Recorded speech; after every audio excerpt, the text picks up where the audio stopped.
tusimpe ibilisi nafasi. Lazima tumjue huyu ibilisi, tusimpe nafasi ni nani. Kwa kifupi sana, andika Ezekiel sura ya 28 mstari wa 13 mpaka wa 15.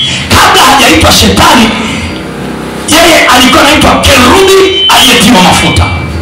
Kerubi kati ya makerubi wote kule mbinguni, malaika waliokuwa na mwabudu Mungu, yeye alikuwa ni kerubi pekee aliyetiwa mafuta ya tofauti kuliko makerubi wengine.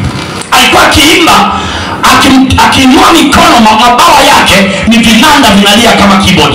Na ukisoma Ezekiel, alipambwa kwa madini ya dhahabu, almasi, yani alikuwa ni kiumbe wa tofauti. Kwa hiyo akachukulia ile Mungu kumuumba namna ile, akaona anaweza akampindua Mungu, akaona anaweza akamtoa Mungu kwenye kiti cha enzi akakaa yeye. Sasa ikamgharimu kusababisha vita mbinguni.